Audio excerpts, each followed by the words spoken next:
Star City Games Open Series in Kansas City. I'm just going to take his deck list and play it. There's Adam on the screen right now. Yep. They're going to roll and see who goes first. Adam is a guy I've known for a long time. We used to game. Oh, lucky. He's awesome. We used to game back in Phoenix when I was like 12 years old, make fun of each other. It was good times. He taught me the ways of the Vidilkin shackles. On your right, on your screen now is Neil Ocampo, piloting Conleywood's blue-green deck. And this ought to be a good match. Those are new. Now, notably, Garrick Wildspeaker was the first best Planeswalker, if you remember, back when Lorwyn first came out in 2007. Garrick was the big one, you know, the big Planeswalker, the $25 card. So, you know, he's still a good card, and it's surprising how little play he's seen since then. He was in those like black-green elves lists at the time, which were kind of taking Worlds by storm that year, but literally taking Worlds by storm was Dragonstorm that year. If you remember Worlds 2007 in New York, that was the year that Patrick Chapin and Gabriel Nassif, I believe Mark Herberholtz, all brewed up a Dragonstorm list, and Nassif and Chapin both made it to the top 8 and had to face each other. And there's their memorable matchup where Patrick casts a Ignite Memories with a storm count of, I believe, 5, and Nassif is at 9 life and somehow manages to survive 5 copies of Ignite Memories. This is a recent topic on Twitter, actually. You kind of started it, Gavin, with the on YouTube. People have been doing the recuts of the Inception trailer, or recuts of other trailers using Inception music, and you suggested on Twitter that people should put some Magic Pro Tour coverage to the Inception music, and someone, Dan Barrett, actually suggested the Dragonstorm match from Worlds 2007. He put one together where it's the Inception soundtrack kind of playing behind the match. I actually put one together as well, which is more like a trailer for the match, which if you YouTube Dragonstorm Inception, you'll be able to see it. I just put it together for fun. It's kind of I kind of used to do a lot of video editing, and it was something I kind of felt like doing. So anyway, the players look like. So we're on. Looks like Neil Ocampo on the dice roll, and here comes Jiraga Treespeaker, and a preordain from Prosak. He's going to look at 2 lovely cards. What do you think of the first turn preordain? A lot of people have said that that's not really good play. I mean, unless you're digging for land. Does that kind of give your opponent that read? I think it really depends on your hand. I mean, the thing about preordain, not so much digging for land, but digging for what your strategy is. Because, like, if you know what you're trying to do, then you preordain is fine on turn 1, because you're like, okay, well, I need acceleration, I need creatures, I need to find a big guy. But if you don't know how your hand's going to develop, like, or how your game is going to develop, really, then you should hold on to your preordains. Like, a lot of people feel like you should always cast on turn 1, but that's actually not correct. Like Shaheen Sorani was talking, or no, it wasn't Shaheen. It was Nick Spagnolo. Was talking about how turn 1 preordain is one of the most mistakenly understood plays in Standard, and it's certainly something that can be remedied. Looks like we've got a bunch of foil lands on Neil Ocampo's set. And Neil with the Halimar Depths.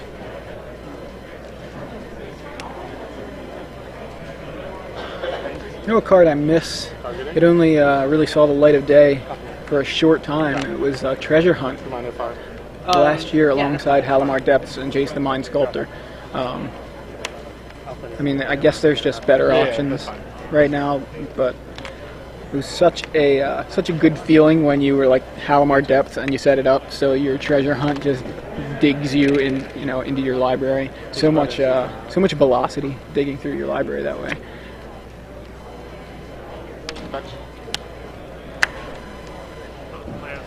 And so, man, it's turn 2 for Prosak, and his opponent's already got quite the board position. Or turn 3 for Ocampo. Turn 3 for it's Prosak's turn right now. But so what's up with that? It's a spreading seas. It's a spreading seas. Yeah. Interesting. I hate when they do that. So the spreading seas is sitting there over, on the bottom under the words Open Series. There's a lot of interesting things, like Some people just put spreading seas on the land, but as we heard about earlier, that can sometimes be dangerous. Some people will just make you put your land to the side, or put their land to the side, and then put spreading seas in its place and have spreading seas. Some people will flip their cards face down. It's really interesting. I mean, I'm a person who just like puts it on my land and manages it, but I can see why you wouldn't want to do that. It's also just annoying to do, you know? One of the way I do it is if I cast a spreading seas, I put it on top of the land that I'm targeting, and I leave it so that it's face up for, not face up, but like right side up for me, so that it's upside down to the opponent. So at least it doesn't look like it's one of his permanents, because it's, you know, it's upside down to him. So that's at least one way to kind of avoid getting your spreading seas mixed in with the other guy's cards. The Pittsburgh Steelers have come back to take the lead. They now lead the Baltimore Ravens 24-21. Just got an NFL update that the Steelers are winning right now by a field goal, and that is a problem.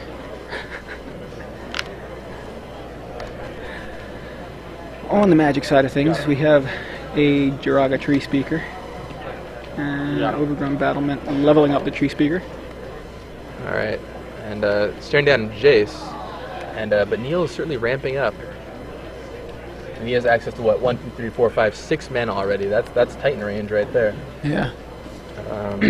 Now Adam does have some counter magic. He's got 4 mana leaks and 2 deprives, which can help take care of Neil's big threats. But let's see what happens.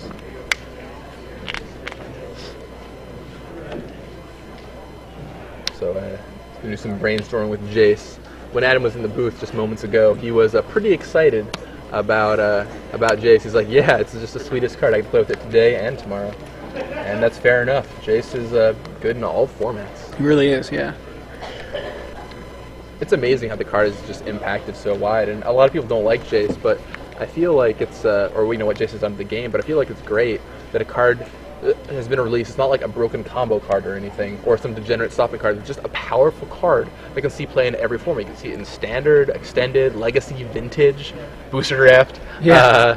You know, if you're unlucky, if you're playing against it. Right? Like the week or two after Jace came out, I went to Grand Prix Dallas last year, and I walked by the draft that like got like Paulo Vitor Damo de Rosa, Luis Scott Vargas, David Ochoa, like a lot of Brad Nelson, I think a lot of very good players, and sitting on the side in the prize pool is a foiled Jace that they opened. Oh wow! And like, so it's not just like a draft, you know, obviously like they're playing for the cards or whatever, but this like the winner gets the foiled Jace. Foiled like, Jace, yeah. How do you split that up? Like who gets the foiled Jace, right? It's I mean normally in a 3-on-3 draft you'll split up the rares by like who won the most matches or something, but when there's foiled Jace on the line there might have been some bloodshed. So I did not stick around for the resolution of that event. Yeah, the way the way Brian Kowal and I split up some rares at Nationals in that draft that we all did, where he factor fiction them, you know. Yeah. He split them into 2 piles and let me pick which pile. So that's another way to do it. But you can't do that with a foil Jace. No, not very well. It makes it very unattractive if you split the Jace in half. Yeah. There's a lot of cool ways you can redistribute rares. One popular way is the Italian game. Other people will call it like Magic War. You just shuffle all the cards on. It's like on the table, everyone flips up a card, and whoever has the highest mana cost takes all the cards. Oh wow! You know, and so that's something a lot of people like to do. Other people will lay out all the rares and just draft them one at a time. Yeah. I don't know. It's always fun playing for the rares, I feel. In the meantime, we've got 6 mana worth of or way more than that. Well, I'm just saying 6 mana just out of the creatures on Ocampo's side. 5, but is it close? 2? Oh, I'm sorry. Yeah, it's 5. For some reason, I keep thinking Overgrown Battlement adds 2. I don't know why. That would be ridiculous. That's because when it's on your opponent's side of the battlefield, it almost always adds 2, because they always have that kind of draw. So let's see. There are 4, 5, 6, 7, 8, 9 manas, if I would make that sentence correct, available to Neil Ocampo. What's he going to do with it? Prosak's leaving mana up, and it's really hard for that deck to operate when they're worried about counter magic. Obviously, they can keep deploying threats, and as if you saw Conley play last weekend, he continually would just like play threats into counter magic, play threats into counter magic, and eventually they just run out. Yeah, here's a mana leak. by Prosak, and he pays 3, and then there's a second mana link to take down that Primeval Titan. And the 2 deprives from Prosak, I think, are going to be crucial. Those hard counters, especially if Neil doesn't know about them, are things he'll just walk right into. Yeah. Let's see. So Prosak's keeping up his Jace.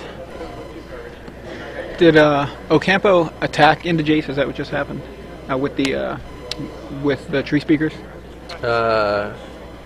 He attacked with 1 tree speaker. Okay. I believe, because he had to tap 6 for the Primeval Titan. Oh, I see. I'm sorry. 3 for mana leak. No. Yeah, no, he didn't attack. Because he had to pay 3 for mana leak also. Okay. So yeah,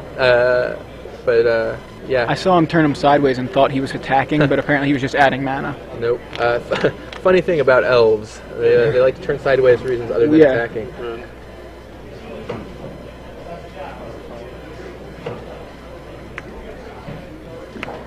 Trying to see. Looks like I see Garrick and Scalding Tarn. Green mana? There's the Scalding Tarn in Adam's hand. Plays a Lotus Cobra. Second green floater. Lotus Cobra, Scalding Tarn gets an island.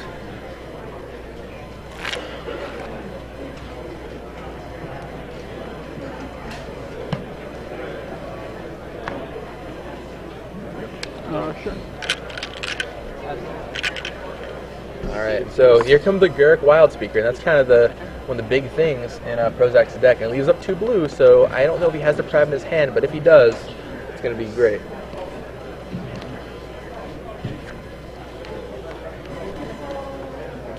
Alright, so he passes back, and let's see what Neil goes for this turn.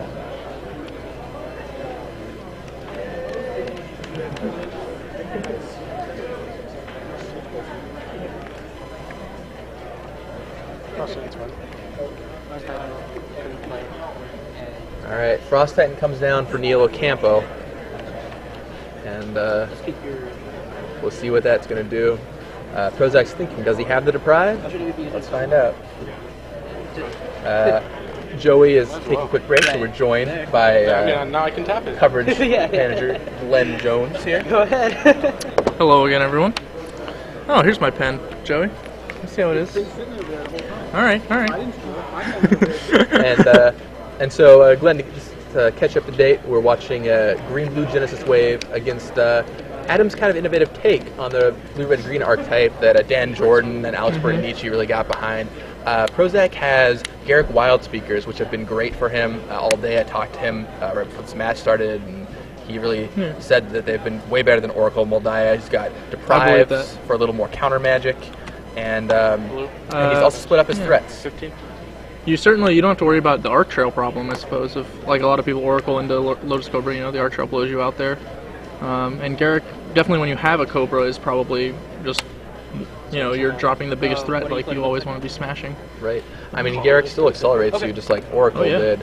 But simultaneously, like you can create some beasts to block. I mean, even the overrun. Yeah, I was going to say, surprisingly threatening. Avengers Zendikar overrun by Garrick. I mean, that seems totally legitimate. I've seen a lot of rug decks just spin around when they were defending themselves, and all of a sudden they just attack with their little dudes, and then Frost Titan, and you're dead on the next attack. Like, yeah, exactly. They didn't attack you at all until that point. Oh, what do you know? A Frost Titan. Oh, about that. Yep, and Frost Titan comes down, and ironically, Frost Titan is usually the best answer to a Frost Titan. Yep. Now we don't. He who frosts first, frosts not at all. Exactly.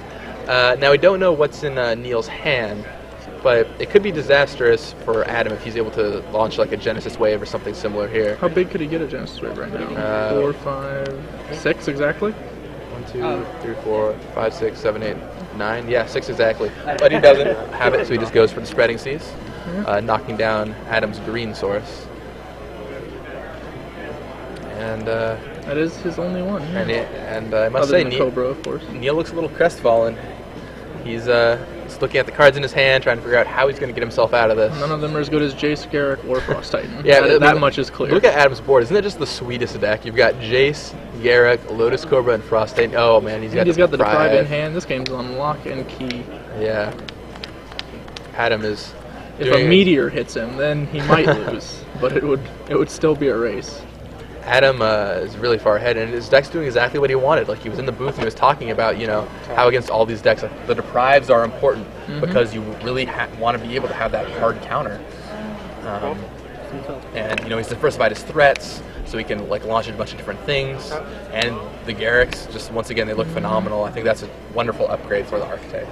Oh, and Fate Seal to lock him and out. he chooses to Fate Seal, leave the Misty Rainforest.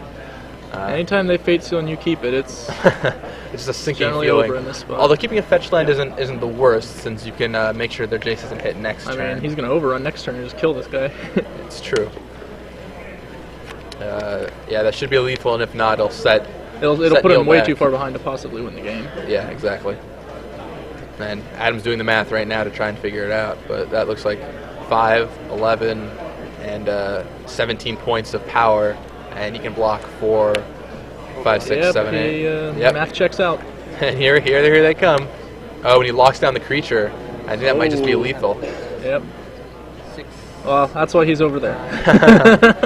and Neil's doing the math. And Adam is gesturing explaining wildly. the math, and the math is done. Yeah. And like a good professor, he has shown his students how to accomplish the math, and that takes game 1. We didn't even have to Rage Intervene there. We could have, couldn't we? Oh no, that was never mind. That was in the yard. He knocked it to the side. What do you find It's like, whoa. For those of you just joining us, this is Gavin Verhey, joined by Glenn Jones. And we're watching round number 6. Feature match is 5-0 players. It's Adam Prosak with an innovative take on his red-blue-green deck against Neil Ocampo, who's playing pretty close to Conley Wood's stock blue-green deck from last week. You're watching the Star City Games Open Series in San Jose, and this has been a great tournament. A lot of innovative decks that come out of this event. And just a lot of interesting meta shifts, a lot of people doing cool things. We saw a really interesting Ooze deck earlier, which Glenn will have a deck tech up on a little later. And now we're watching this, which is Adam's new take on red, blue, green. And in Standard, often the way you can get a big edge and be really innovative is just by tweaking current decks, and Adam has done just that. He loves messing around with his decks, he loves trying out new things, and this is a really great example of that. For the most part. And looking at Adam's sideboard, let's see. So he's got some acidic slimes you might bring in, potentially some pyroclasms to clear away tree speakers and cobras. What do you like about the Spell Pierce, maybe for the Genesis waves? Spell Pierce is reasonable. The issue, of course, is Naturally, that it's a mana developing deck, and it's not a great counter against those kind of decks. But with Genesis Wave, I feel like a lot of people just get, like, the point of the cards to get greedy. I mean, it's hard to justify not spending that extra 2 on your wave and leaving it on tap for some reason. I know I've caught a lot of elf players. Like, I left in Spell Pierce against elves several times because they just wouldn't think about it. Like, it was just a small exactly. And I mean, I think that the spreading season Adam's main deck really aren't that exciting in this matchup. They could probably go out. True. Potentially one of the bigger threats. He's got 2 Frost Titan, 1 Inferno Titan, 1 Avenger of Zendikar, and one of those could probably go out. Lightning Bolt probably stays in to off some of the early guys. Otherwise, I think the rest is probably... Yeah, you gotta keep Lightning Bolt in for those Jiraga tree speakers. Yeah, maybe you can shave an Explorer if you want, but I could definitely see taking out the spreading seas. All he wants to bring in Spell Pierce, maybe that Jace. Jace for sure, yeah. Avenger of Zendikar is kind of an interesting card. You might sub that in for like Inferno Titan or something, just because... it can almost kind of turn back a Genesis Wave depending on how hard he hits. Exactly. Like, you can wave for a bunch, and if you just go, all right, untap Avenger, get fetch land. 6 tokens, fetch land. I mean, that can turn the tide. Of course, depends on what they wave. Sometimes they just wave into the board that will lock you out of lands anyway. They'll get their acidic slimes, their frost titans, and sometimes they wave into the nothing. Right, exactly. Sometimes it's just a bunch of lands. So the players are shuffling up, and we'll see how this goes. Why would you? Adam's up on the first game, but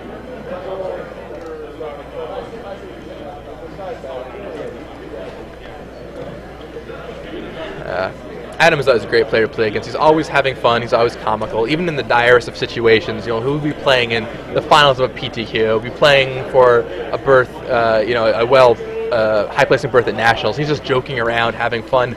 He's someone who just genuinely loves the game for what it is. It's just a fun game to play. I've been playing with him. He lives in Phoenix, and I've been playing with him, since I was like 12. or 13 years old, and even then he was always having fun, always teaching me like always have fun when you play, like do things that'll make you have fun, and genuinely I think he's improved my Magic experience, and I'm really glad to see him doing so well. And then on the right we've got Neil Ocampo, which is kind of like I assume an up-and-comer from this area. He saw Colony's Genesis Wave deck and was like, yeah, that looks like a good deck to play, and he's been piloting it really well so far. He's 5-0 with the deck. See where it goes from here. Nothing to complain about, that's to be sure. That's for sure. I mean, they're only 9 rounds today, so if they can win this round, they're just one more round away from probably drawing it into the top 8, assuming the players draw this week. Now, last week there was a little bit of discussion because none of the players chose to draw. Is that correct? Yeah, in the last round of the Legacy, none of the players chose to draw. Yeah, which is really interesting. Because normally when except for the fully undefeated players. Right. Normally, players will just start drawing in, but not the case. I think there was a lot of people weren't confident in their tiebreaker math. There were people who had a distinct edge, but not.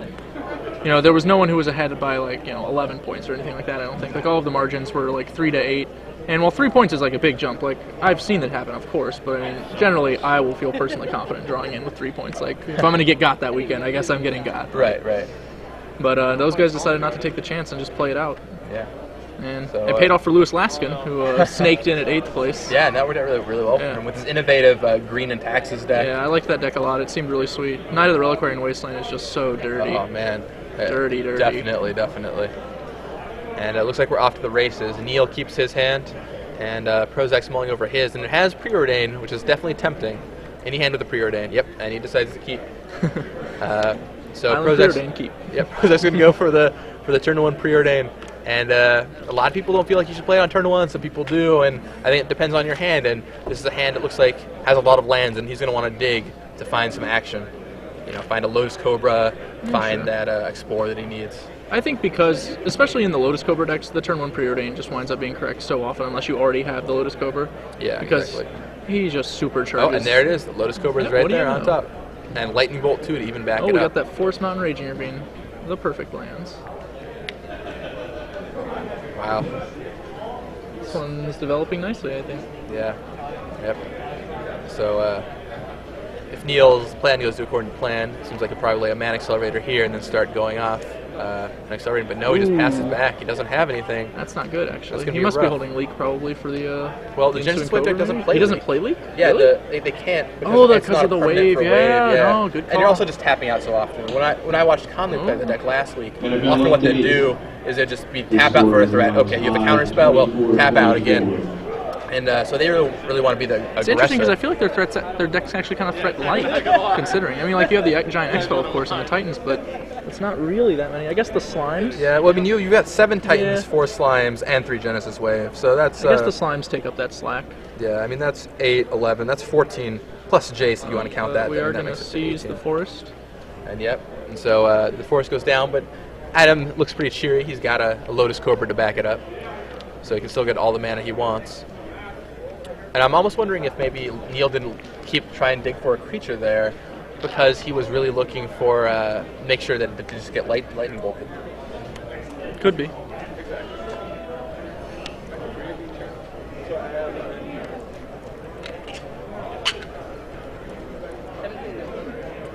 And yep, Adam's again at it with Garrick, and sometimes it'll make untap some lands. But this time he's like, I'm on the beatdown. Let's make some beasts. I'm definitely liking Garrick here, especially his opponent does not even have the Overgrown Battlement to stem some bleeding. Right, exactly. Looking like a good position for Adam. Power break. You want to break? Just sit around. Okay, sure. Go for it. What do you think? All right, so I'll be tagging out, and I will have Joey Pasco join you.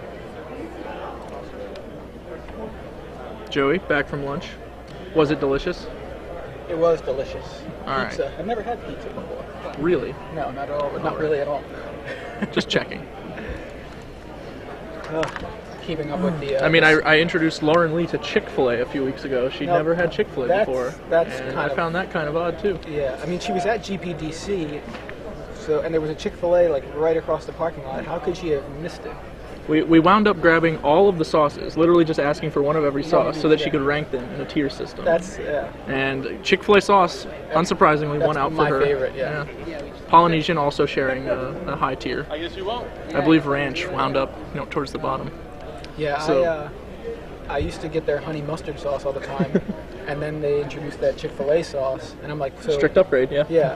To me, Chick-fil-A sauce is honey mustard sauce, and Chick-fil-A's version of honey mustard sauce is And- just a little different. This game's over. Well, Huh. Turn 5 see Frost what Titan, happens. Raging Ravine Bashes, game's over.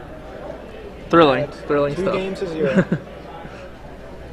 My bad. Adam Prosak over the Blue Green Genesis winner, So 2-0. he's 6-0.